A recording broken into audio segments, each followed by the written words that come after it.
I am the musicologist on this table, and I'm joined by a composer, Hans Tutschku, and by Jeffrey Boyd, a computer scientist here at the U of C, who for the past 6 years has been patiently and scientifically recording, examining, and visualizing aspects of live electronic music. We are also joined by Hector Pinzon Arroyo, a pianist and graduate student at the University of Manitoba, who will be performing tonight in the recital and will also be presenting excerpts of Tutschku's music this afternoon. We will not be joined by Martin Ritter, who would have been the fourth person here. After our presentation, there will be lots of time for questions, comments, and critique, so please keep that in your memories, and we will now get started. So, born in 1966, Hans Tutschku is a remarkably successful composer and improviser. Over the past 35 years, he has composed close to, or by now, over 100 works. Within this repertoire, the largest group is made up of chamber music, most of which involves the electronic modification or manipulation of sound. Coming a close second are acousmatic works, followed by smaller numbers of sound installations, multimedia pieces, and last but not least, 2 recent improvisations. Since 2004, Tutschku is professor of music at Harvard and the director of the music department's electronic music studio. So, figure 1, please. Right. A core part of Tutschku's work is a series of compositions for piano and live electronics that you see on the screen. A trained pianist, Tutschku wrote the first piece, Das Bleierne Klavier, or the leaden piano, for himself and other pianists in his entourage, notably Michael von Hinsenstern. Since the 1980s, von Hinsenstern and Tutschku worked together in the Ensemble für Intuitive Musik, Weimar, or the AFEM, in which they explored aspects of avant-garde technique that were then taboo in the German Democratic Republic. Intuitive Musik refers specifically to works composed by Karl-Heinz Stockhausen in the late 1960s and 1970s. For example, Aus den 7 Tagen, 1968, and Für kommende Zeiten, completed in 1970. These compositions were written as verbal scores with little or no use of conventional notation. Das Bleierne Klavier is clearly derived from this technique. The pianist plays from a set of schematic instructions that correspond to the live electronic presets of the piece, leaving a great deal of room for improvisation. Figure 2 presents a photocopy of these instructions written by von Hinsenstern. Following his move to Boston, other pianists not associated with the AFEM asked if they could perform the work. Tutschku agreed, but was frequently disappointed. Given the latitude for improvisation, musical material frequently made its way into the piece, which he felt did not belong to his concept, jazz chords, for example. To solve this problem, Tutschku composed Zellen-Linien in 2007. This work, which you will hear tonight, is the written-out version of Das Bleierne Klavier, in which the pitch content was fixed to match the timbre of the electroacoustic part. Since then, the electronic component has evolved in both works, but has remained identical. In a similar relationship obtains between the last 2 of Tutschku's works for piano and live electronics, that is, Virtual Bodies, composed in 2017, and Sparks, written last year in 2021. Here again, the former emerged as an improvisation performed by the composer, which led to a written work for other pianists. These pairs of compositions bookend a large portion of Tutschku's mature work, but their significance is more than merely biographical. Tutschku's works for piano and live electronics constitute a repertoire within which the composer has consistently experimented with technology, enabling musicians to manipulate timbre as they perform. In undertaking Das Bleierne Klavier in the 1990s, Tutschku experimented with real-time sound analysis and with possibilities for controlling the electronic manipulation of sound through the gestures of the performer.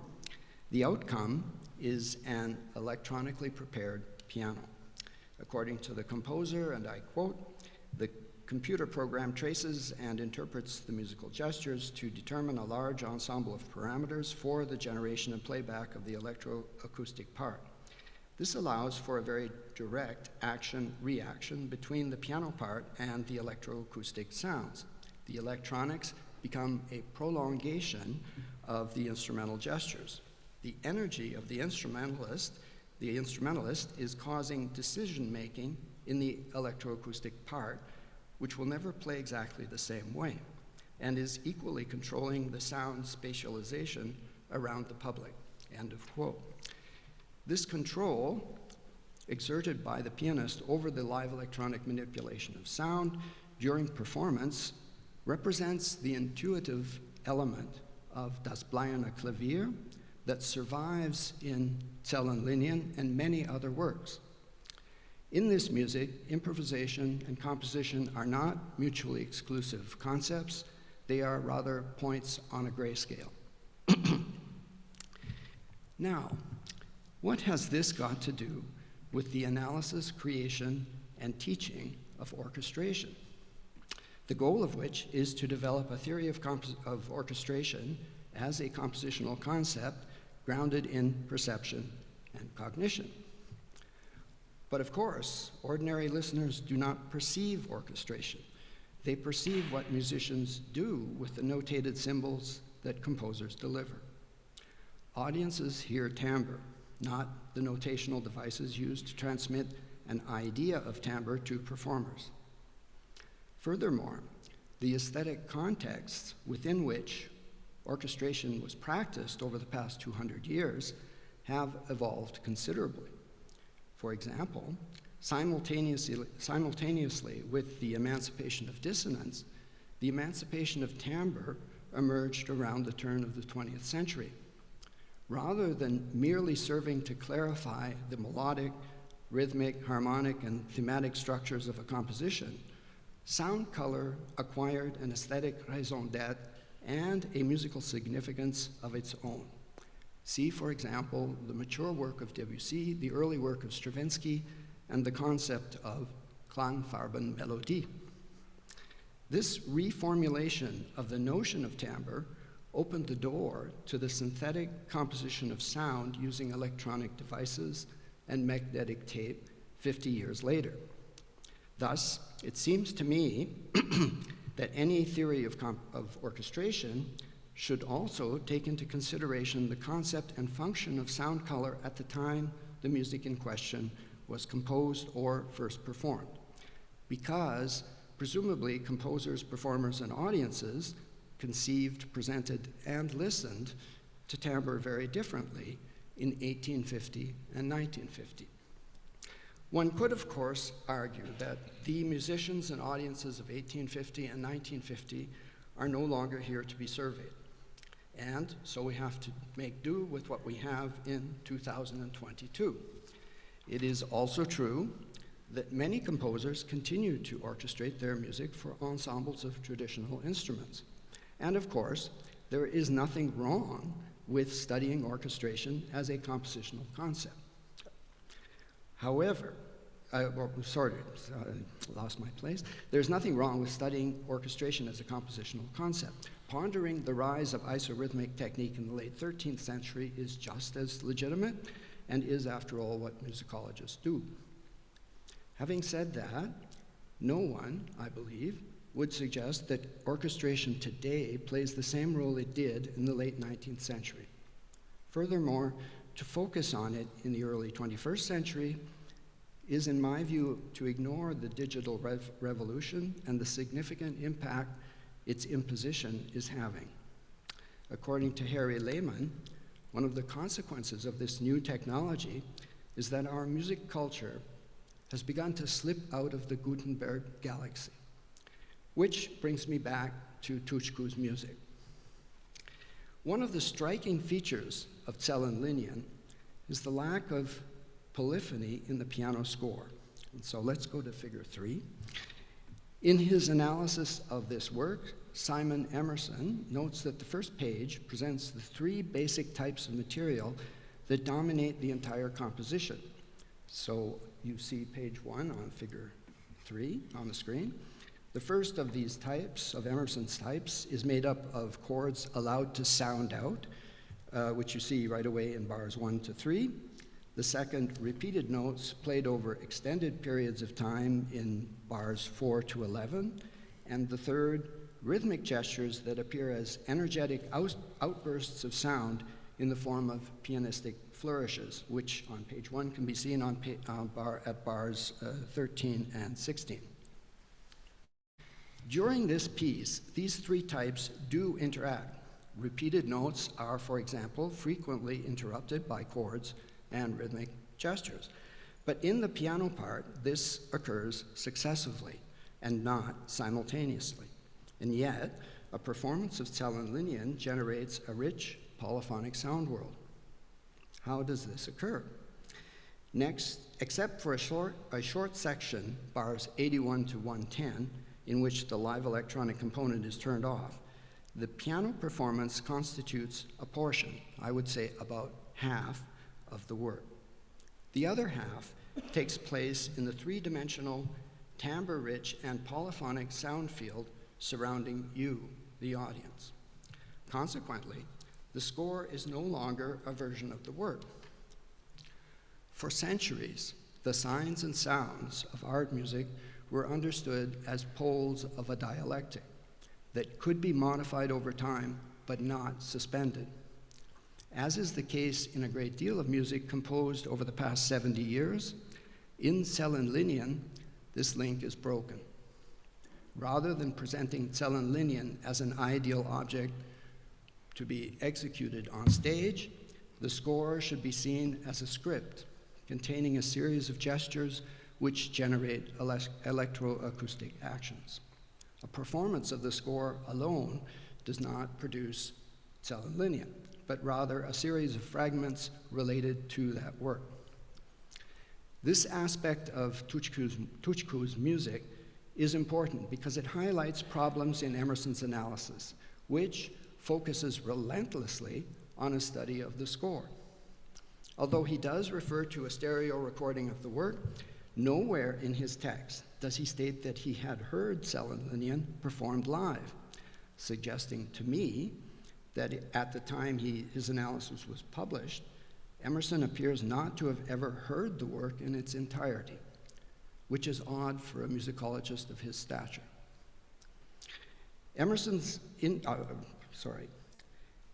In truth, like some, not all, but some aspects of the Actor project, as well as the work of many musicologists and music theorists, Emerson's analytical methodology, for this piece at least, appears to be trapped in the Gutenberg galaxy. Of course, given the training he would have received some 50 years ago, this is hardly surprising. To be sure, in Zellen-Linien, the pianist's ability to modify the electronic component of the work is limited to certain triggering devices. But this capacity to maneuver the timbre of a sound field has increased in subsequent works. A cursory glance at 2 pages of Sparks, which you will also hear tonight, shows that precise duration has been turned over to the pianist. So figure 4 shows page 1, and figure 5 presents page 9, both of which are completely representative of the score of this work. Lest you think that you are looking at a reincarnation of a prélude non mesuré à la Louis Couperin, think again. Like Zellen-Linien, the live electronics in Sparks are conceived to generate musical textures in response to the real-time actions of the pianist. But this time, without relying on any pre-recorded material. According to the composer, and I quote, the pianist's interpretation of the score drives the sounds and spatial configurations. In an elastic time relationship, the pianist is invited to make decisions based on what the electronics are producing at that moment. I'm hoping for a two-way interaction between both. End of quote. This interaction, enabling performers to manipulate and modify timbre in real time, opens new aesthetic possibilities and new avenues for research beyond orchestration. Thank you for this, your attention for this, to this mise en bouche. And now we will move to the main course. And I give you Hans Tutschku. Thank you, Friedemann, for this introduction. I have not prepared a paper. I will probably give you a few examples of how I think this relationship between the pianistic gesture and whatever the electronics are doing is manifested, and how I do analyze these different aspects of it. As Friedemann Sellers mentioned, so the connection between piano and electronics is probably the strongest link in all these years I've been experimenting, because as you might know, if you work with live electronics, it needs a lot of time to fine-tune these relationships, to program your tools, to test things out. And I can do that easily because I can be the pianist in these processes of experimentation. So other pieces I've written for instruments like cello solo, etc., with electronics, that is a little more tricky because I don't have a cellist at my disposal for hours a day. So then it needs more planning and more thinking and more preconceptions of these relationships. I'm then basing to a large extent to the experiences I was able to make with the piano. So I see people doing this, so probably I should be close to this microphone. So if you look at the first slide here, I'm thinking a lot about the instrument. What is an electronic instrument? And over these past 35 years playing with electronics, I had a good deal of time to figure out, at least for me, what are the aspects of an instrument. One of the aspects of an instrument needs to be some, at least perceived stability. I'm always in joking saying nobody would learn the clarinet if we fear in 6 months there is an update and the keys are at a different position. So in order to learn an instrument, to invest the time and to make that a part of our expressive tools, we need something which remains the same. And so in my setup over the past at least 20, 30 years, I have 2 keyboards, I have a few foot pedals and computers, 2 screens. Obviously the machines themselves have changed, but their function is the same. And I compare that a lot to going from one church organ to another. They're all different instruments, but you need an hour and you kind of find your way around how that particular instrument works. Another important aspect in my thinking about software is that I started on analog synthesizers, turning knobs, patching cables, and dealing with the direct tactile change of sound through those instruments. And when I started then porting these ideas into Max MSP in the 90s, this kind of idea of something I can understand as one module and it interconnects with other modules, each module has their parameters, that has remained pretty much the same till today. So let's talk a little bit about Zellen-Linien from 2007, but as Friedemann Sellers mentioned, the research for that piece actually goes back to the late 90s when I was at ERCAM. So the idea for Zellen-Linien, or for Das Bleine Klavier to start with, was actually the idea of a prepared piano which would be changing its preparation at any moment. So there's no physical preparation in the piano at all. All these prepared sounds you hear are actually generated or playback of pre-recorded transformed sounds. Back then, I had no way of making an accurate pitch detection of the piano. We all know the piano sound is very noisy. The first 20 to 30 milliseconds is the hammer noise, and then we have the resonance. Obviously, once we delay that analysis and we wait, let's say, for 50 milliseconds, then we know much more clear what pitch we are actually playing. But if I want to use that moment of attack to also play a sound which corresponds to that pitch, then, well, then I'm 50 milliseconds late. And at some point I just said, okay, there's no way around it, so let's just work with amplitude. So what I'm using in this piece is a very simple mechanism. I have a threshold. Once the signal crosses that threshold, the computer knows it happened. It just says, okay, now was an attack. And then I have a second parameter, which is a time window.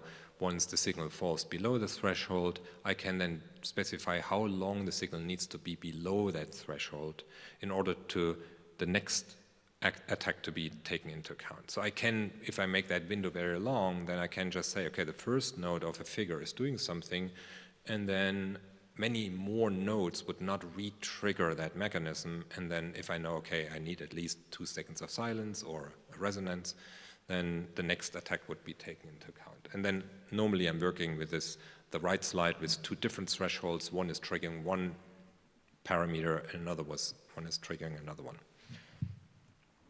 So let's just listen to this moment. This was really the initial cell for this work where I thought, okay, so I want this repeated F, and every time the pianist plays this F, I want a different type of slight variation of this piano preparation. And then there's this moment when he plays the B, and the B should not make a preparation or should not trigger something. So this is all controlled with this amplitude threshold. So if the pianist plays that B piano or less loud than mezzo piano, then that should not trigger. If he would play the B too loud, then that would also trigger something. And that is the only parameter during the sound check we are actually fine-tuning. So this is my sound check moment in the piece. If the F triggers and the B doesn't trigger, then we found the right level.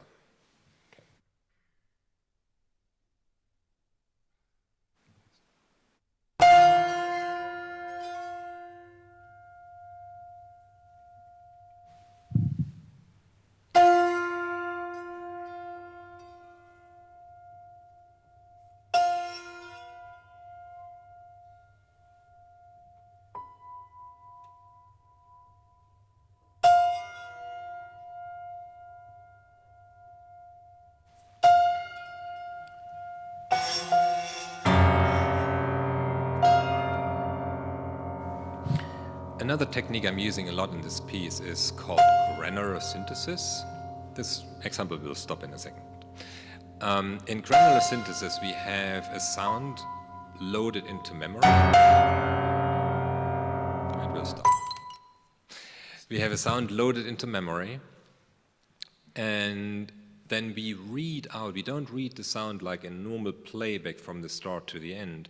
We actually read just a tiny little grain, one little excerpt, and then we advance that grain by a certain amount and then play the next grain. And if we synchronize the position where we play and how we advance, we can almost mimic the playback of a normal sound. But then I can advance from the beginning to a certain point and then stop to advance. It will then just increase its position by a very tiny amount. So what I'm getting actually, I'm getting the beginning of the phrase and then a frozen sound which represents some moment of resonance in that sound. And then that window continues to slide very slowly, and depending on where that grain is, it might, the duration of that grain might already touch on the next pitch. Now, as we know, the beginning of a piano sound is super noisy. We have essentially the hammer sound. So what you hear is this resonance, and then while that window continues to approach the next attack, we hear just the hammer noise repeated by the rhythm of the repetition loop of the grain. And then it advances further, and we get again the pitch of that note. Let's go to the next slide. And what you see on this one, we will hear the example in a second, what you see here is the upper line is what the pianist will play. Every new detected attack will restart that granulation playback. It will slightly transpose the sound file, and it will change its positioning, the speed, how it plays through it, and also how far it goes. And then this repetition of the frozen moment starts. And what happens a lot in this piece is that in the written out piano portion, I'm then imitating what the electronics is doing. So the second line you see here is actually this damped B, where it starts out with a normal resonating B, and then the finger of the pianist inside the piano is slowly damping first 1, then 2, then 3 strings, and at the end we are actually represented by a very noisy repetition of that sound. So that is kind of a written out image of what the granulation process would do. You also have, you will hear that in a moment when Jeff is presenting his work, and we will play the beginning of the piece. Oh no, we don't play till there. You'll hear tonight a moment where there's a sequence of chords which come first from the piano, from the tape, or from the pre-recorded sequence, and then the pianist is making a delay to the tape. So the pianist is playing after the electronics have introduced this. And this is something which is recurrent in my work for all these years, that observing the beautiful compositional complexity we have in works from the 1950s, 60s for instrument and tape, the composers would take a lot of care to make many relationships between the electronic portion and the live instrument. And then we arrive in the 1990s when live electronics become affordable for people outside of the big institutions. And what we hear now is everything has to come only from the microphone. There's no sound in electronics if it was not first instigated in the instrument. And you get what I call this kind of temporal one-way. So it's always the instrument first and then some kind of processing afterwards. And I've been searching for many ways of inverting that so that the electronics are able to suggest the musical material, which then is picked up by the instruments. So we will hear two examples. The left one is this sound, which is in the buffer, which is a slightly out of tune upright piano in Studio B at IRCAM.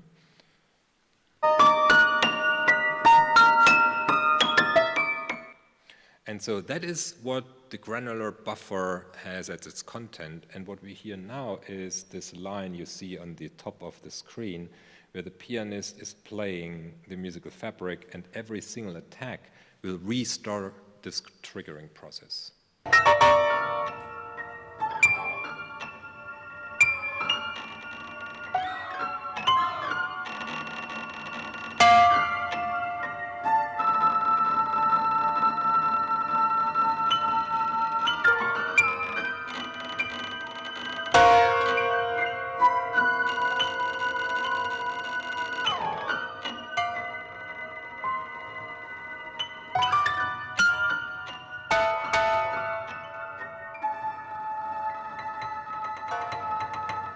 And now you hear this kind of imitation of the pianist imitating the granulation.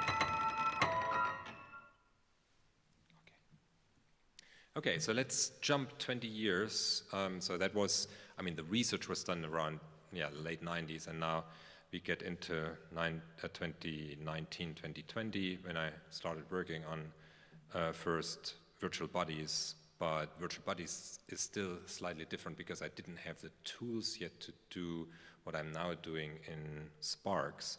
Sparks is essentially using the research of this fluke coma project from the University of Huddersfield, where I was part of that composer team. I didn't develop anything, but I was one of the composers able to work with those tools and to test them. So I trained a neural network with 67 pitches of the piano. I'm not using the very low octave because I would need a higher FFT resolution, and that would introduce more delay. And I'm also not using the very high pitches of the piano because they're very noisy. So I have 67 analyses where I trained the model with Bösendorfer, Steinway, different tuning systems, different tunings of 440, 41, 442, etc., so that the neural network will understand what pitches are played right now. So you could think of it, I have 67 fingerprints, spectral fingerprints of piano notes. And now out of the stream of what the microphone hears, I can extract the 4 loudest played pitches. Yeah, that was my improvisation setup for virtual bodies in the beginning. So I had 4 pedals there and the 8-channel setup. The 4 pedals became a little bit too involved. Even I would need to practice a lot to remember, besides playing the keyboard also, oh yeah, this pedal goes here, and then I have still 3 normal pedals on the piano, and then etc. So later I programmed everything into kind of presets in the computer, and now the pianist is just stepping through them. Okay, yeah, probably just a word, because we talk a lot about score following or the synchronization of the instrumental portion to the electronics through click tracks. I'm not a big fan of either. I don't like click tracks because we want actually the musician to listen. So if you plug up one ear with a click track, that's not the best way for him to listen to the music or to the instrument or intonation or anything. And score following is a very touchy subject. Most of the time, it's not working to the extent we would like it to work. And so then it becomes actually, instead of liberating the musician, it becomes an added level of stress. So what we have here is the computer listens to what the microphone delivers and then makes its own decisions out of that. So we have this database on the left side, the 67 notes, and then there is a mechanism to select the 4 loudest MIDI notes from that stream. If there's just one note much louder than the others, it will ignore the others. It can go up to 4 pitches. As we saw in a very early slide, so this migration from an analog synthesizer to my Maximus P modular system, that is still very present in my work. So the patch is made out of all these different modules, and then the piece is organized into 30 events. In each event, you have certain combinations of those modules being active or not active, and each of them has their parameters. So let's talk about one more thing which, with this technology, which this technology enabled me to do. For the past 30 years, we have been doing, or I've been doing, live processing of the microphone signal coming into the computer. So anything you can think about, filtering, flange or ring modulation, delay lines, etc., etc. Now, because the computer knows now which pitches have been played and I'm converting them into MIDI, I can now do what I call a real-time score transformation. So I'm recording those pitches into an internal, you could think of a piano roll, or those who know the Bach and Cage libraries in Max, I record them into the Bach roll. And there I can now do all kinds of symbolic transformation. I could do the inversion, I could do the retro, I could do time stretching, I can do time warping, etc. So all kinds of symbolic score transformations, and then I'm using a piano playback sampler to play back those changed lines. In this example here on the right side, I'm actually playing back a bank or different banks of prepared piano sounds. So when Friedman said earlier, it is a piece without pre-recorded materials, I might need to clarify that there is no pre-recorded sequence here, like there are in Zellen-Linien. We have larger stretches of music pre-recorded and they are played back during the performance. What's recorded here are chromatic scale preparation sounds. So the entire piano with, I don't know, duct tape, or with a piece of metal, or with all these kind of different preparations we know. So what you see on the right side is a bank of these possible sound colors, and for each of them I have the full 67 notes in the memory. And then let me give you two examples of these core transformations. One I call the stubborn delay. So I'm playing a note on the piano, the computer knows which MIDI pitch it is, and that it generates on that particular pitch a stream of repetitions. But it's not a delay like da da da da da da da, which dies out. It's stubborn. It stays the same, da da da da da da da da da, and then changes its rhythm. And then the polyphonic sampler on the right side can pick any of those sounds which are currently selected. So what you're getting is actually a very fast stream of very different preparations on that note repeated.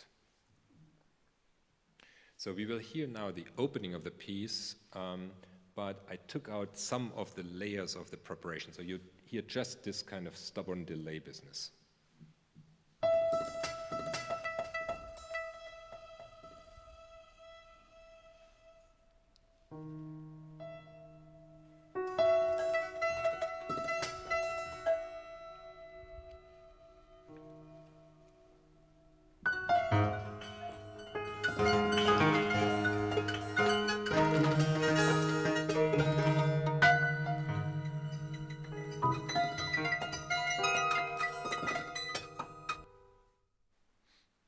So you hear clearly that there's a certain musical fabric, and that generates kind of what I call the sparks, these kind of connections of electricity, which then spark into the space. And the last example I want to give is one of these time warping agogics transformations. So I have two processes running in parallel. You will see in a second in this video and down on the lower portion.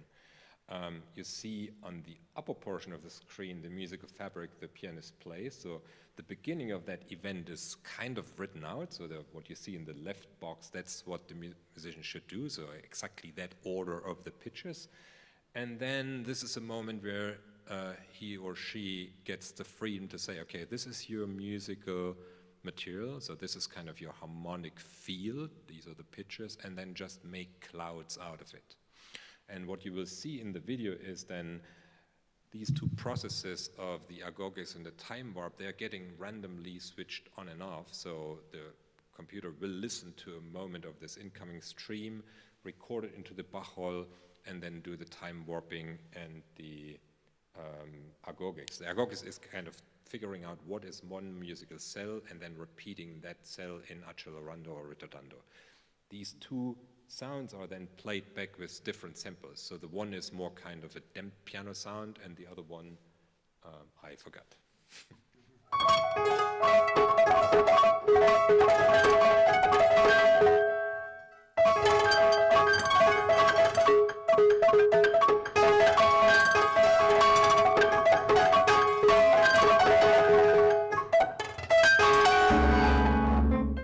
So the goal essentially is to create variations in real time and to create, kind of a very strong relationship between what the electronics are doing in the piano. Why is this huge gap between a piece written 15 years ago, which is super detailed in its rhythmical, in its articulations, etc., and then now coming to a point where I'm writing a proportional score? Well, that probably comes out of the experience working with a lot of pianists on Zellen-Linien and observing that I'm asking for a lot. I mean, producing the score and also asking them to listen to the electronics to react to it. So in Zellen-Linien, you can later ask Hector, the pianist is pretty busy counting.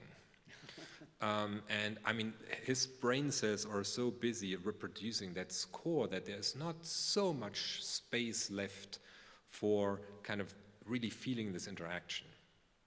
And so the reason for the proportional notation in Sparks was then to say, okay, let's open this up. Let's actually let the musician really react to it, hear a certain variation of the electronics, and that makes him decide to go on or to take a longer time, etc.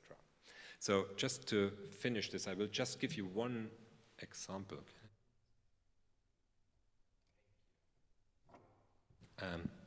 I will just give you one example, which is impossible to put into a slide. So if I would play the beginning of the piece. Oh, can you unmute the board?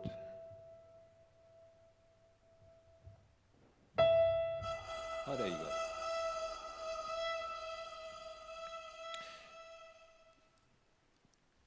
So that is the pitch in the score. If I would play now totally random pitches.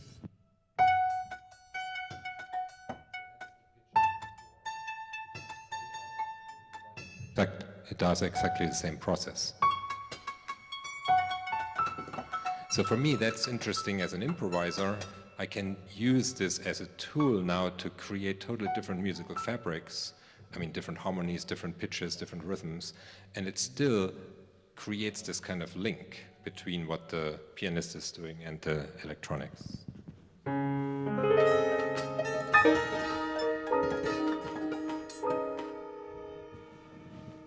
Okay, that is...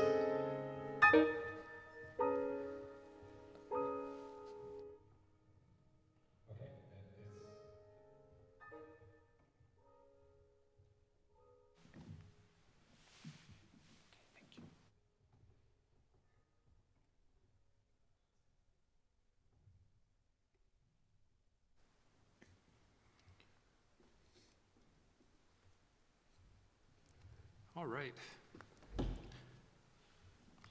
Now for the end of the project that involves me.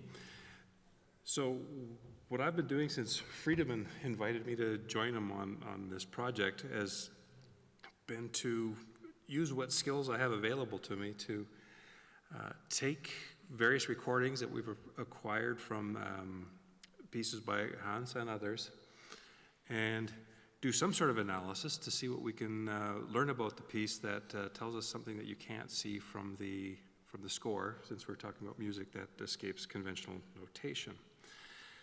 One of the early pieces of work that inspired me, there were a couple of them, but this one stands out, by Michael Clark and Dufour and Manning at Huddersfield, was a program they called TILES. I forget what the acronym stands for, but you can see here a good example of what they were doing. So they had a recording of this, I think the piece of music is cited there in the caption. The important thing for me is that what they did was they started with a spectrogram of the piece, and then using manual process, as I understand it, they identified what they thought were important features in the music that you could see in the spectrogram. So they would draw lines around these bits and pieces, and they would come up with an annotation that was built of these blocks and shapes and so on, and in fact could play back the individual components, divide components, and essentially break down, reassemble, reconstruct, and understand that piece of music by digging into a recording of the music. More recently, the same group published a book, Inside Computer Music. I think every chapter, or most chapters in the book, feature a piece of software to go with them. It's built from Max MSP, but they're standalone programs. So this is from, this image here is from one of the chapters, Natasha Barrett, Hidden Values, The Locks. So they've got this piece of music, and what they've done is collected a number of digital artifacts that connect to the piece of music.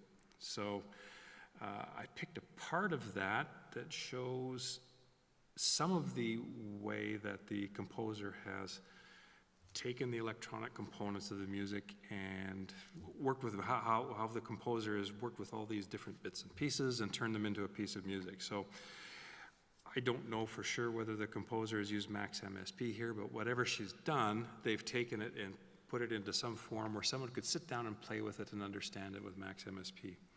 Aside from that, they have also interviews with the composers where possible.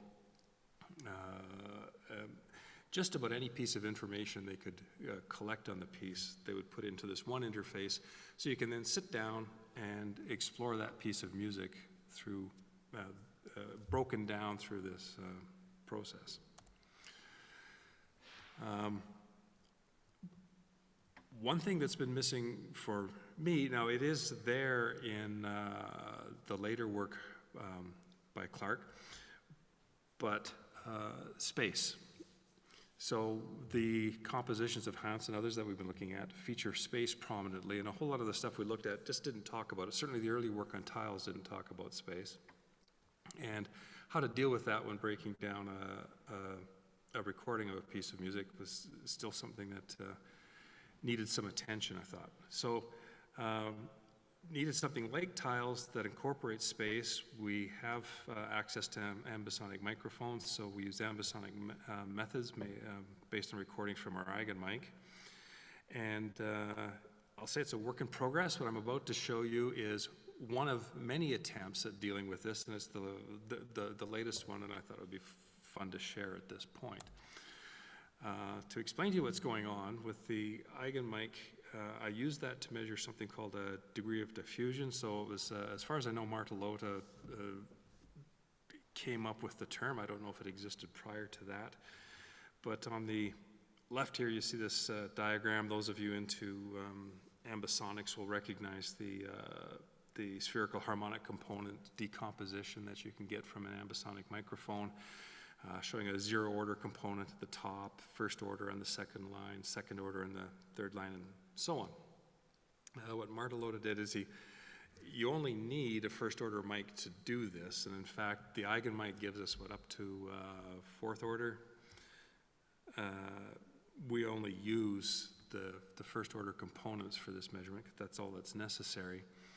And basically, I've tried to do math with pictures here to explain what Martelota is doing.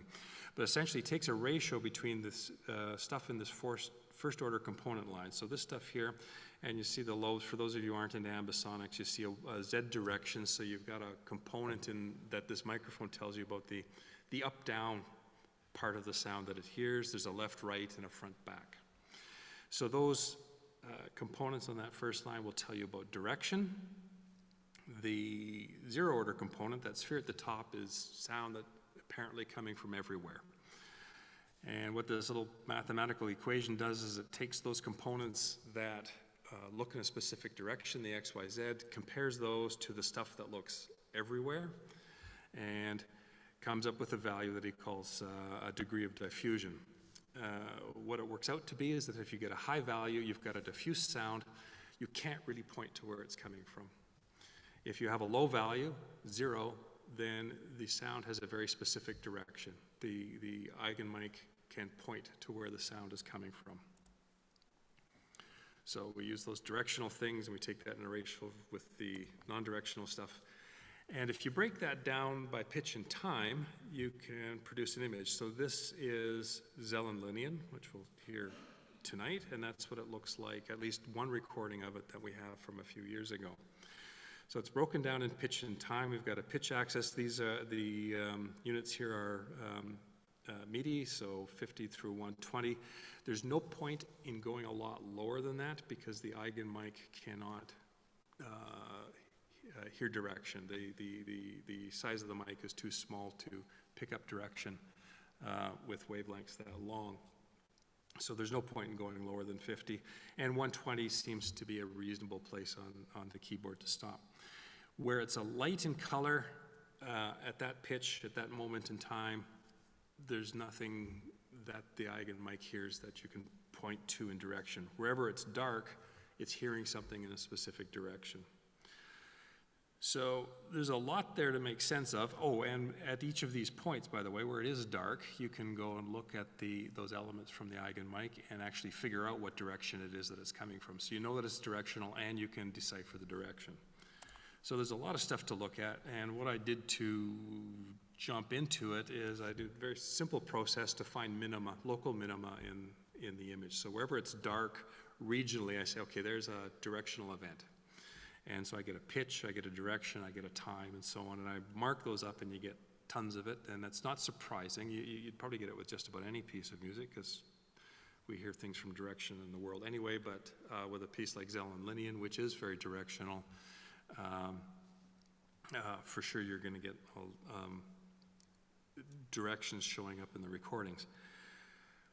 What I did with that, okay, so discuss data sources. So the software I'm going to show you takes data from two sources. I've already mentioned one of them, the Eigenmic. So it's actually the microphone sitting there right now in the middle of the audience.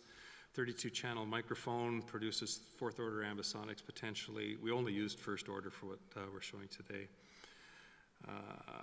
And the microphone probably almost exactly where it was during the recording we did a few years ago. And so the Eigenmic recording is what the Eigenmic data, it's what the microphone hears. So in some sense is a representation of what the audience might have heard during that performance. The other source of data, and I have to thank Hans for this, is I didn't think to do this, but after that recording, I thought Hans may remember, after the concert, he handed me a USB stick and said, here, you might find this useful. And then a few years later, finally got to what was on that USB stick. It was the data collected from the audio interface that was used during the performance. So what we have there is 10 channels of data. 2 channels are what came through the microphones from the piano. The other 8 are what Hans's software distributed to the 8 speakers around. So you can see that as what I've labeled as what the composer intended. So what we're seeing from that data is what the software sent to the speakers before it had any interaction with the hall. Okay. So when I take all that data and start playing around with it, whoops.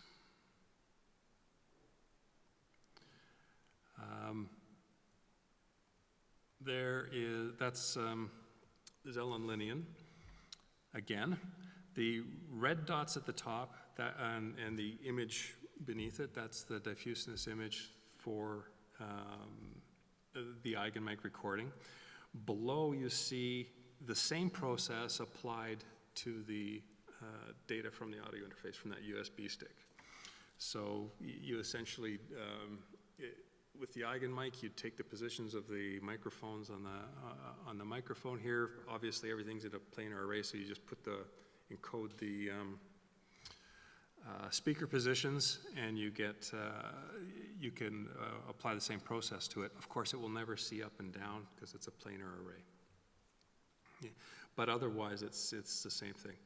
So Eigenmic, the surround speakers. In the middle here, just a few little things to help me navigate the piece. So manually go through the piece and identify where the measures start and end. And it's a little cramped at this scale, but you've got the first measure there on the left, and there's the end of the piece there, measure 325 on the right. A couple other things that are helpful with the piece, a pitch histogram. So whatever is in this image there, I can plot a histogram, and you can see it's not as useful looking at the whole piece at once, but as you zoom in on sections of the piece, you can see histograms of the pitches that are showing up in that fraction of time. And then around measure 8, if memory serves, there's a sequence of 7 chords that come from the electronics in the piece that are important to the piece, and they're repeated again in the finale of the piece. So assuming that those chords are important, I thought it would be handy to have it in this display, what those chords were. So I just created an image that shows where the pitches are in those chords. So as I look at this stuff and I look at the pitch histograms, I have a quick reference to that set of chords. Now, every one of these dots over here has a direction to it, and direction's hard to see, so I've got plots over there. These are all the same data, just plotted different ways. So let me just zoom in on a chunk so there's not so many dots to look at. And now that gives you a better picture of what's going on there. So this is just 2 different 2-dimensional plots of the 3D data. I think the Mulvide on the right is probably familiar to most people. I like this Lambertian equal area projection as well, so I like to use them both. They convey the same data, but sometimes it's easier to look at one than the other. And then this one down here is a little interactive. I tend to just leave it as a top-down view, so right now you're looking down at the sphere. You can see you're looking top-down, so the front is at the top, back behind you, and you can see left and right easily. And I can select points here in the data. For instance, if I click on some points there, you see little circles around them, and they show up all simultaneously in those plots, and if I look over here, I can see where the plots are simultaneously in the data. So, great. And then you start playing around with the data, see what's happening. And I've made a note about a few spots here. Let me see. I forget why I marked these spots. I just have in my notes, look at these spots in the data. So zoom in around.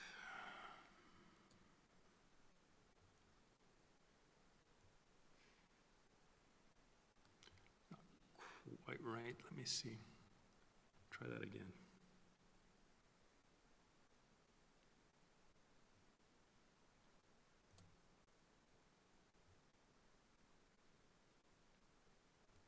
That's about the area I'm looking for. And I forget why I marked this, but I got a note here, MIDI 100, so I can zoom in on what's going on with that pitch anyway. And there you can see what's happening spatially with that too. So the red dots here are telling me about what the Eigenmic is hearing, the green dots are what's coming from the speakers, and you see a good, the kind of matchup you'd expect to see, that the sounds coming from the speaker in a certain direction, and sure enough, the Eigenmic is hearing them there. And sometimes that's what you see. Other times, not so much. So let's try, let's see.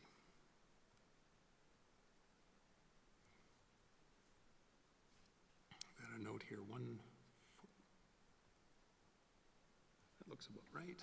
And I've got a note here to look at 90.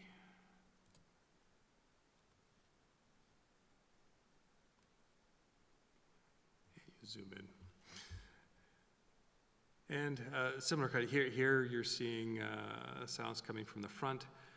On the surround, you can see some stuff that's coming from the left.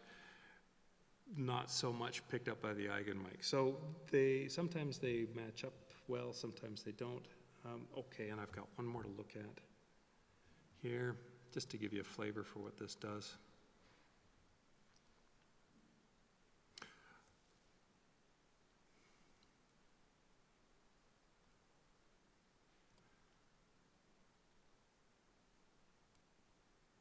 Oops. And I forget why I marked this one off too. Oh, I can tell you that.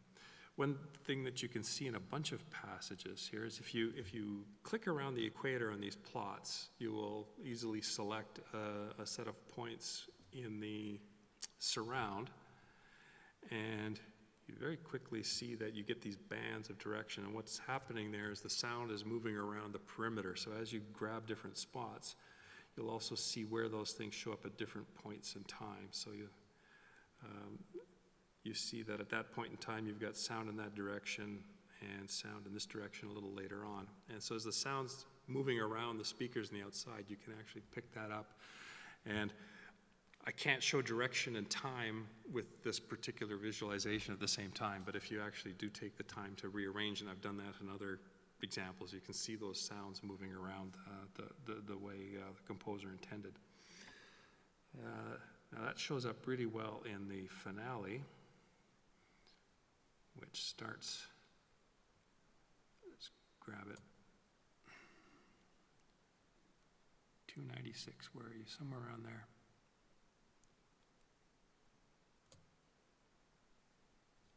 That looks about right.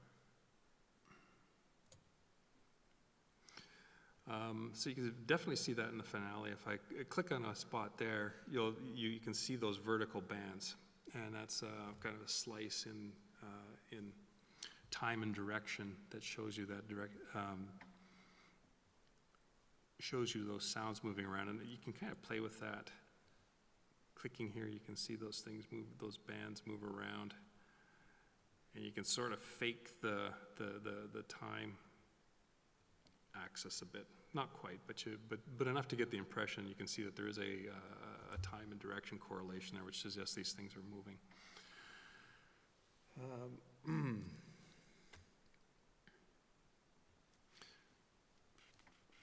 a note here about measure 314. So we look, oh, one thing I should show you is that in order to, often you're looking at this stuff and you say, okay, yeah, but what does this sound like? I did connect that in there.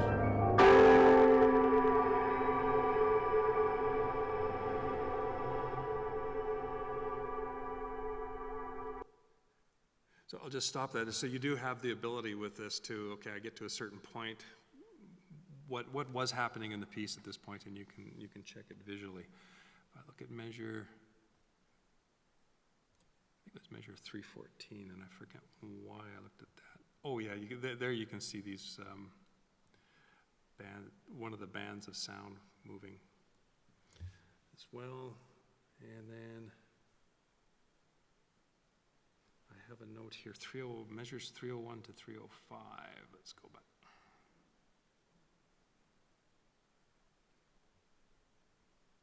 So I can grab those measures, and my notes say to look around MIDI 90 to 98, so somewhere in about there.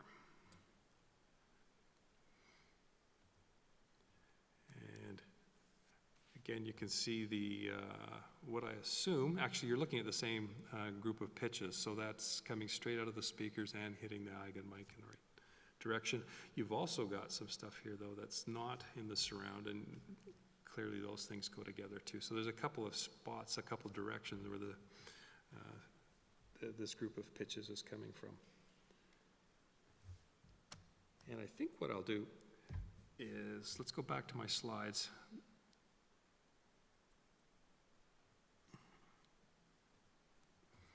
And we'll skip to this. So, I think you've obviously you can play with this for ages.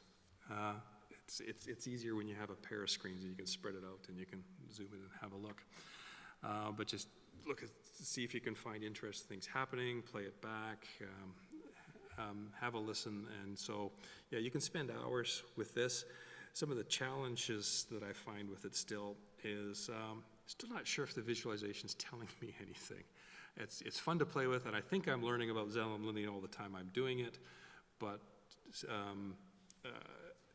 I'd be hard-pressed to write down that I've discovered something about Zellen-Linien that Friedemann didn't already know. Maybe, we'll find out. And it's still complex, high-dimensional data. There's things that are, or we need better ways to visualize this, because it is high complex, high-dimensional data. One thing we're not looking at is loudness at all. So some of these things that have direction may not be very loud. Like there's some examples where there's some actually very low chords played below what the eigen mic can give you direction for. It you detect things at certain directions, and that's obviously I believe related to the higher frequency partials from the piano that are then coming in at directionally, whereas you can't hear the direction from the actual lower fundamental pitches in the chords. And then what remains for me, I think, to do a better job is reconciling the eigen mic with the interface data. So the interface data is very, very clearly, you can see from that what's intended by the composer. Sometimes that's reflected in what the eigen mic sees, sometimes it's not, and putting together a whole picture, trying to understand what's happening there is still a challenge. So, and with that, I will wrap up.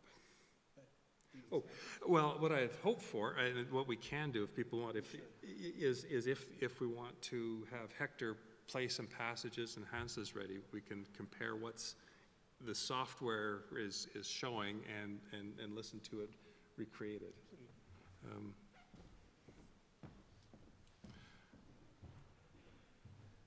Now, we haven't actually tried it before.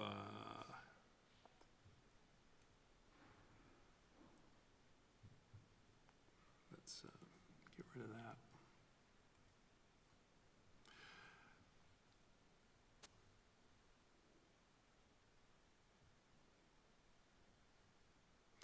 Maybe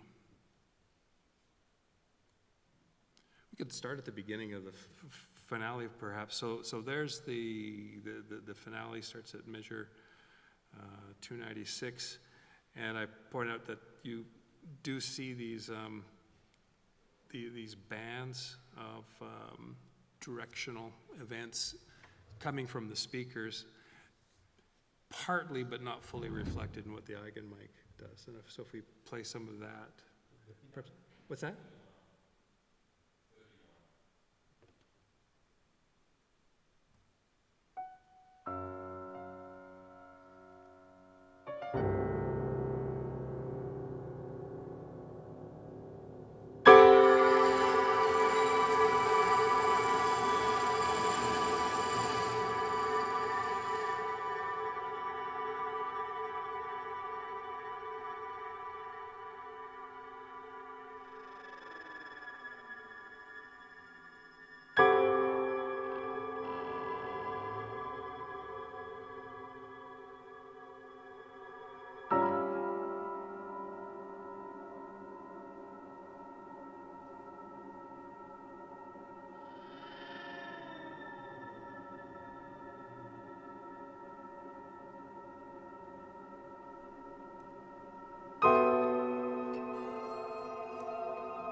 Great, thanks.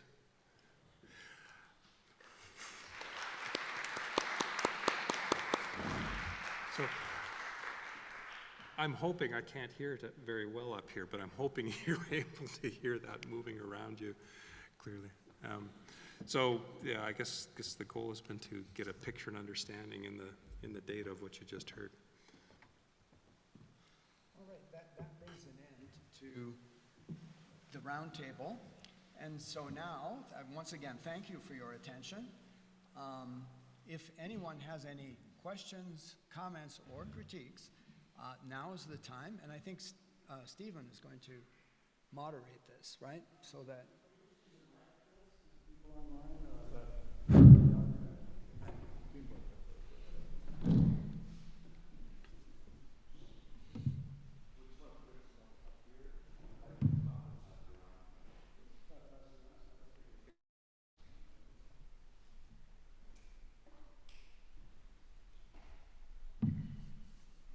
ball rolling. So I want to, first of all, I think this is a fantastic project, which brings a lot of richness to an extension of what we're calling orchestration in Actor. And so I want to come back at and challenge a little bit Friedemann's, what I consider to be a kind of limited definition of what orchestration is. Obviously, orchestration, the word itself has a lot of baggage, historical baggage, and it's primarily related to orchestras, which are formed of instruments and so on and so forth. But obviously we're tried in the ACTOR project to go way beyond that. And our sort of official definition of orchestration in ACTOR is the imagination, selection, combination, and juxtaposition of sounds to create a musical effect. And for me, that includes many aspects of spatialization of sound and so on and so forth. And you can find this even in some of the romantic literature. I'm thinking of Tchaikovsky's Sixth Symphony. There's ways he's doing things bouncing back and forth between the first and second violins. And if you actually have them set up in the configuration where they're next to each other, this melody, the two parts of the melody are actually crossing each other in space. So there's a spatial aspect to orchestration there. I think of the work of Robert Normandou, who's playing around with spatialized timbres and so on and so forth. And so for me, this actually fits very well into the kinds of things that we're trying to study in ACTOR, which are, and you see the Odessa project, of course, is getting very much into the spatial aspect of orchestration and timbre itself, because timbre is affected by spatialization and many other things as well. So I don't know if you want to respond to that, but I think it's still in the domain of orchestration in my mind. No, that's wonderful, and I'm glad my introduction created some resonance. So that's fine, and I'm happy to continue the discussion or take other questions, and as well as for the three of us, right? So. Any questions? Anybody else wants to react to my reaction, but yeah. I will. As we have seen with Jeff's kind of very deep dive into what is actually traceable of all these intentions of a composer playing with space, and how much actually we can point to specific features an audience might or might not hear in the room. Now, we have been discussing this over the past days, is this discrepancy I see between what the composer intends by saying, I'm putting this sound into this loudspeaker, and then the eigenmic or our ears picking it up not only from there because we are in a hall which has acoustics and which has certain features, flaws, etc.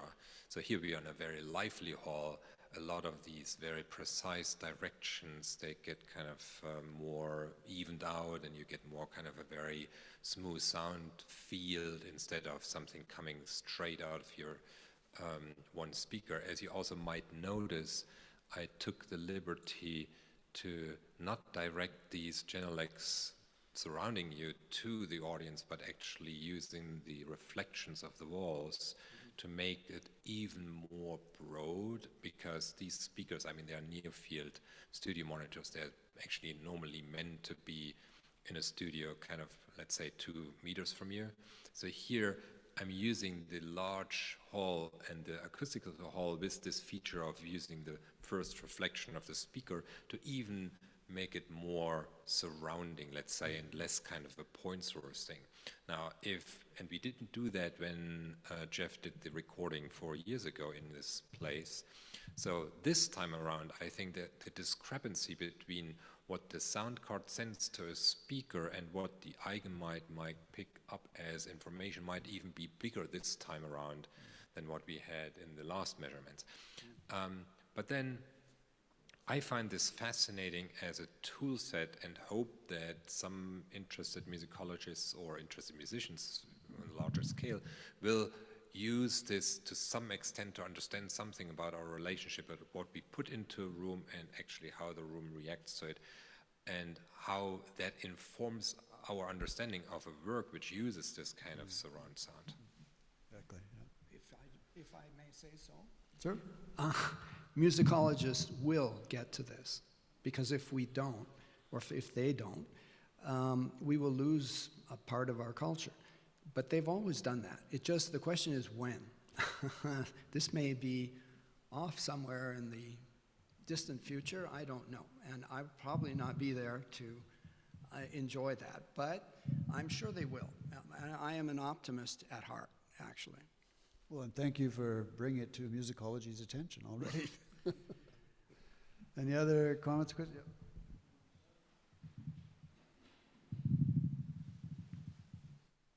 Thank you for this presentation. I have a question specifically for the composer. Obviously, technology has changed a lot since, for example, Contacta was composed, right? And the way mixed music can be done. And I'm wondering how technological development allow you in your music to express, let's say, more refined ways of interaction between these two realms. I think these two works are a good example, at least for my workflow. So Zellen-Linien, let's say, is from about 20 years ago, and Sparks is from last year. So probably tonight in the two performances, you might actually figure out that there is a changed relationship. Now, we as composers, we have always this sense of saying, I did something totally new. That's our belief. Only to be confronted with the reactions of people knowing our music saying, oh yeah, that's typically what you're doing. I'm probably not the best person to judge exactly how new technology has informed the output. I can talk about my intentions and how I work with that technology. As my starting point in electronics were quite limited with a few analog synthesizers, till today, I appreciate the limitations. Meaning that when I start a new piece, I'm limiting myself to a certain toolkit, saying, oh, these are the things I will work with. And I work with them through the musical fabric till I'm getting to a moment where I say, that's not enough anymore. But then I'm coming to a musical reason to break that limitation and saying, okay, here I'm going a step further. Instead of, for me, saying I have everything at my disposal and then I don't know what to do with it. So that is a very recurrent theme in my kind of practice. If I go now into this piano tracking thing I just tried to explain a little bit, that certainly was a change in the way I'm thinking about the relationship of a non-score based improvised moment on the piano and what the electronics can do, because now I can do these kind of symbolic things. That is something I had no idea I would do 5 years ago. But for example, if I may add a follow-up question, why couldn't you just prepare these elements like we would do before the computer, right? So write out these motives and then the transformation, have them sample and things like this. Yeah. I'm not giving you the answer. What you just heard, the last section of Zellen-Linien, you heard the pianist playing these chords, and then there is some kind of a granular synthesis going on, and that generates certain pitches, certain textures, and they float around. That is different every time.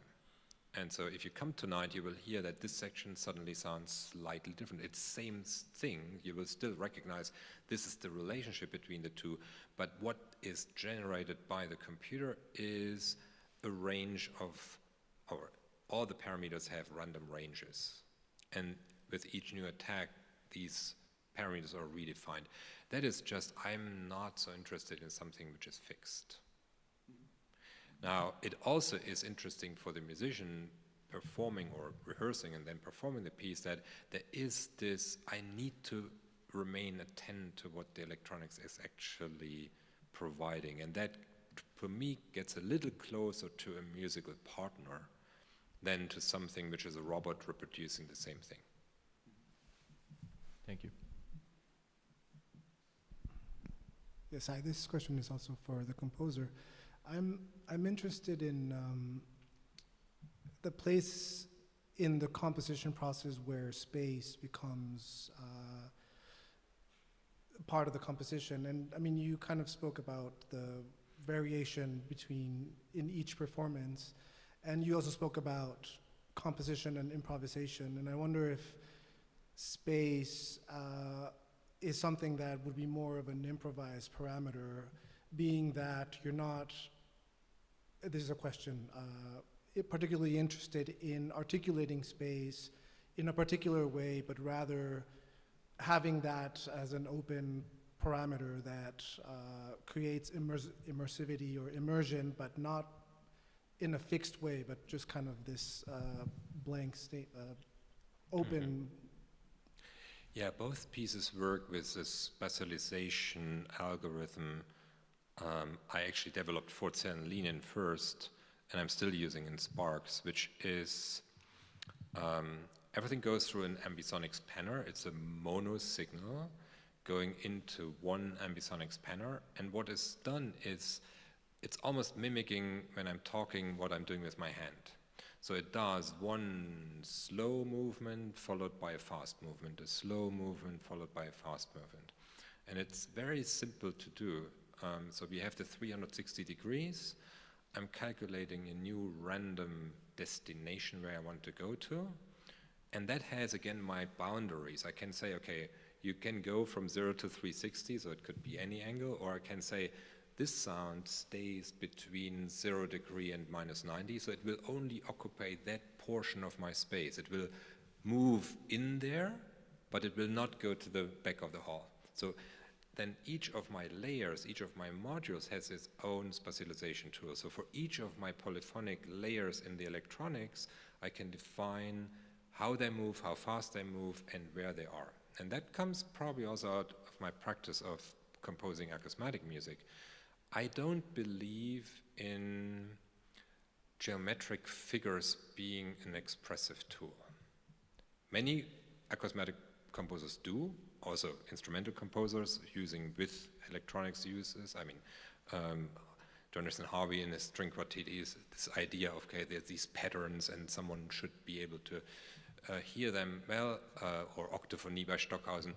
I've attended a lot of rehearsals and concerts in very good conditions, good speaker systems, and I must say my musical attention most of the time is elsewhere. I'm not making a difference between someone thinking he's describing a triangle in a space versus a circle. So for me, space is something where I give adjectives. My space is nervous, it's lopsided, it's pulsing, it is frozen, etc. And just by sitting in different seats in the hall during the rehearsal, I can feel these qualities of my space. So I'm not confined to the sweet spot, but I feel now that it's moving a lot. And that is pretty much all I describe. Thank you.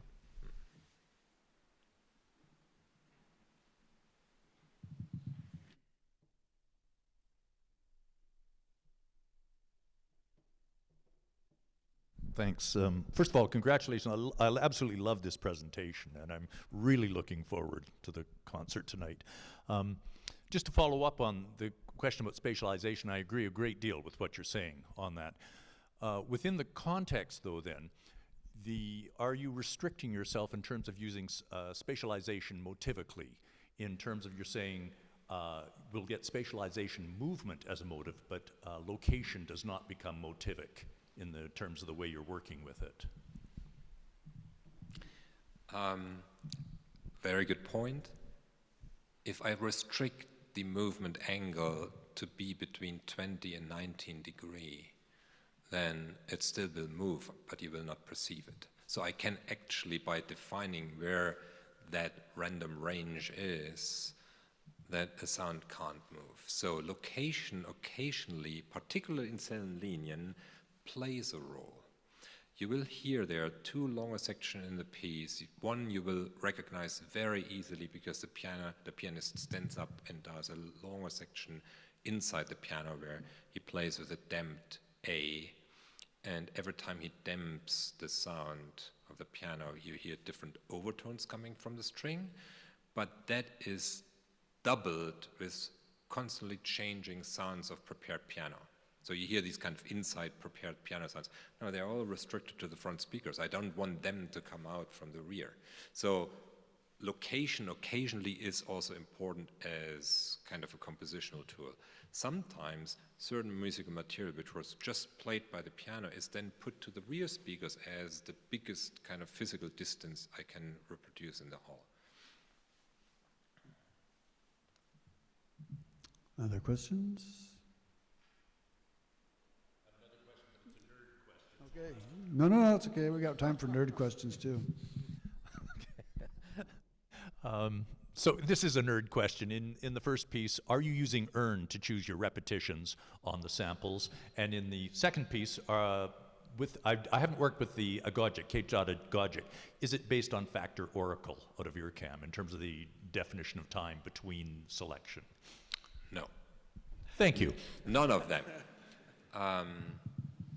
Yeah, again, probably for these irregular repetitions, it is the same principle as I'm using for my spatialization. So then I know the repetitions can be, let's say, between 60 and 90 milliseconds. So it will automatically create an irregular rhythm, but I know how dense it will be overall.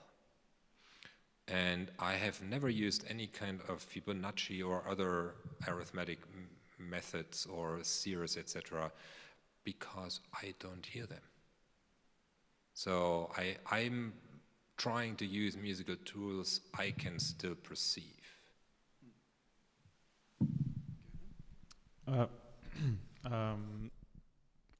I'll start with some observations, and I'll try to turn it into a question by the end of the by the end of the thought process. So, for the timbre of the piano, or let's start with the pitch. So the pianist is always playing pitches, right? He's only, or at least from the examples we've seen so far, he's mainly on the keyboard playing sort of the standard piano production. But then the computer is responding with extended techniques, some of which seem to be very close to a piano sound, but they're more, the pitch is less specific because of, a preparation of the string or something like that. And then before the space, there was one more thing. And granular synthesis. You're also using samples of the sort of natural piano sound, but then sort of smearing maybe the temporal evolution of the sound. Not exactly the ADSR, right? There's also the noise there and things like that. And then in the space, the way you've arranged it here today, the back 6 speakers are more diffuse, and the ones closer to the piano are more direct. And then obviously the piano can't help but be direct to where it is physically in the room. All of these sort of suggest to me that these are expansions in pitch diffusion, sort of more an expansion of the timbres, an expansion of the space, but always with the focus on the natural sort of, or normal, or however you want to call it, piano sound and location and timbre and capabilities, I guess. And so I'm wondering, here comes the weird question that I'm trying to formulate as I'm talking. So are these restrictions that you've chosen? Do you sort of restrict how far do you move away from the piano in pitch space, timbre space, space? Or are you trying to see how far you can stretch it while it still sounds cohesive? Like, what's the thought process of how far do you go away from the piano? And were you even conscious of trying to stick to the piano as an anchor point? I'm very conscious that I'm working with the piano. I would probably let you reformulate that question after hearing the 2 pieces, because we just heard excerpts. But probably on a kind of a larger or broader scale, I would say yes. The aim is to start from the piano and make that this kind of, as I said earlier, this kind of constantly changing prepared piano. But the role of the pianist remains a role of a pianist. So I'm not turning, to most of the time, I'm not turning the piano into a percussion instrument.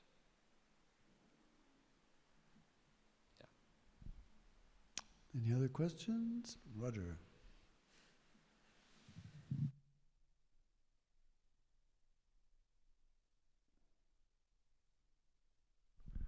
Yeah, Hans and your colleagues, it's of course wonderful.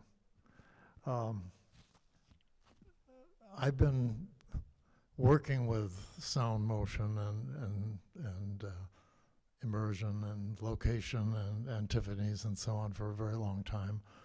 And the thing which I I hesitate to say anything because it's all so personal and so much a journey that as new technologies, as you mentioned, become available, the way that opportunity beckons also changes. And I remember anecdotally when Miller Puckett first came to UCSD, and of course he'd been working with various spatialization routines at IRCOM and with Boulez and others. And I was using, at that time, Dick Moore's C music, and in particular a space unit generator, which claimed to mimic reality.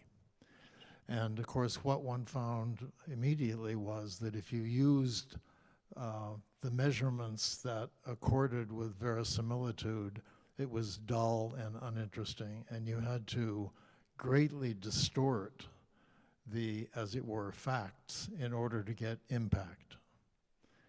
And the situation that became so strongly, I don't know, persuasive for me was I played Miller when he first came. This was 1995, when he came to UCSD. I played him some of the work that I'd been doing with the voice of choreographer Lynn, the one who did the collaboration with Glass, the opera, anyway, Lucinda Childs. And I was playing him her voice, and he was, I think, quite astonished because it appeared that he had never stood in the middle, he'd never stood at a sweet spot and recognized how precisely one could delimit, as you were, geometric figures or gestures or whatever. And I thought, he's been at IRCOM for how long, and how many brilliant people have been working in with complex systems and interesting perspectives. And this is all simply to say that space beckons so strongly. And when we say in English, and there are cognitive relationships in other language, I was moved. I mean, the connection to space is so powerful and so basic and so visceral. And the frustrations that come from attempting to use it either articulately or, which I think you've been trying to do primarily with a large number of speakers, which certainly helps immensely. But when you're in a space like this, you know, you can't control so many of the things that matter a lot. And I got an opportunity some years ago with a commission from the BBC for the Royal Albert Hall, and they wanted me to do spatialization in that 6,000 seat, you know, structure, so to speak. And so what I asked them was a day of set up all these speakers, and we will bring test equipment and data files, and we want to spend a whole day 6 months before the piece is premiered. And the experience in the hall was so alarming that all the BBC engineers and so on were actually laughing, because we had a singular, let's say, a kind of arpeggiated figure with identical characteristics, and every speaker that we played it into, it was radically different.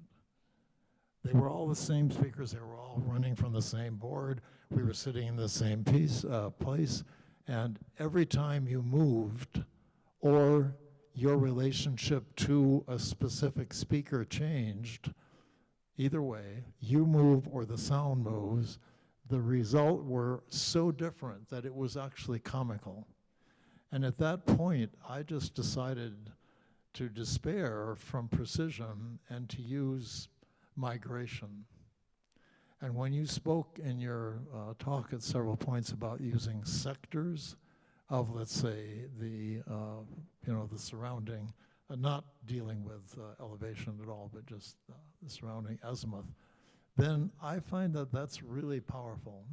And I think that the migration of sonic relationships within small sectors of a space, where that's constantly changing, gives you a little bit more of the feel of, let's say, breezes or currents in water or other things that are non-geometric but are persuasive and viscerally important because they have gestural integrity. And that gestural integrity is dependent upon our experience in the world. It's not about ideas.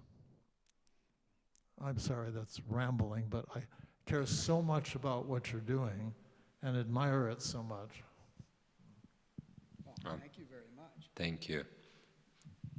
Yeah, I mean, you're watching actually the rapids in a river is really something beautiful, because you see a local shape forming and doing some swirl, and you watch that. You don't just look at the entire river surface.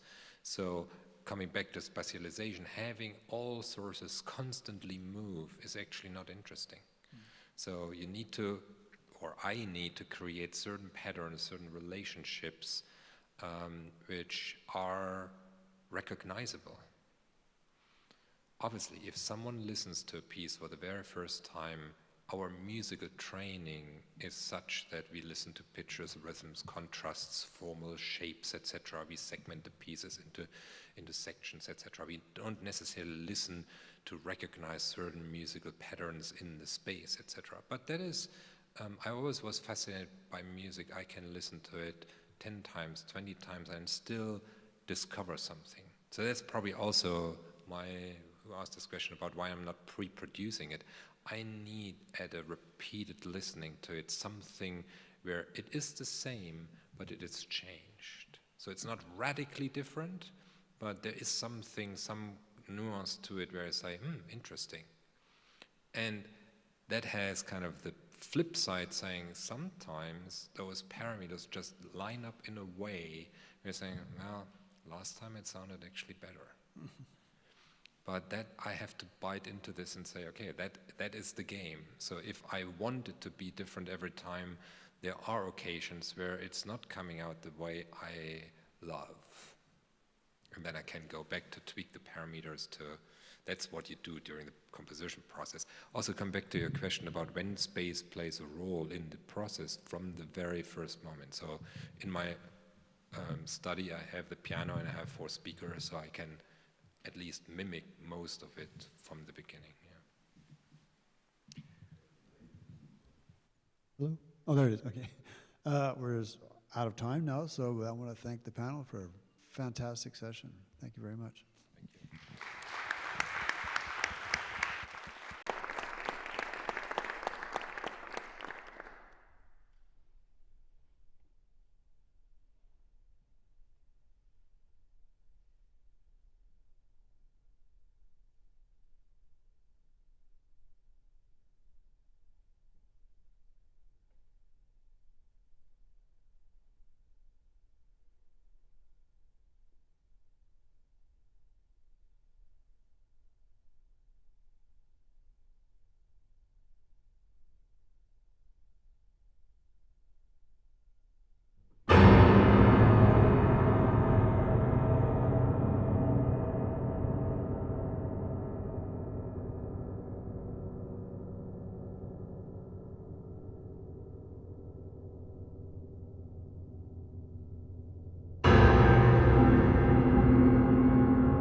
Thank you.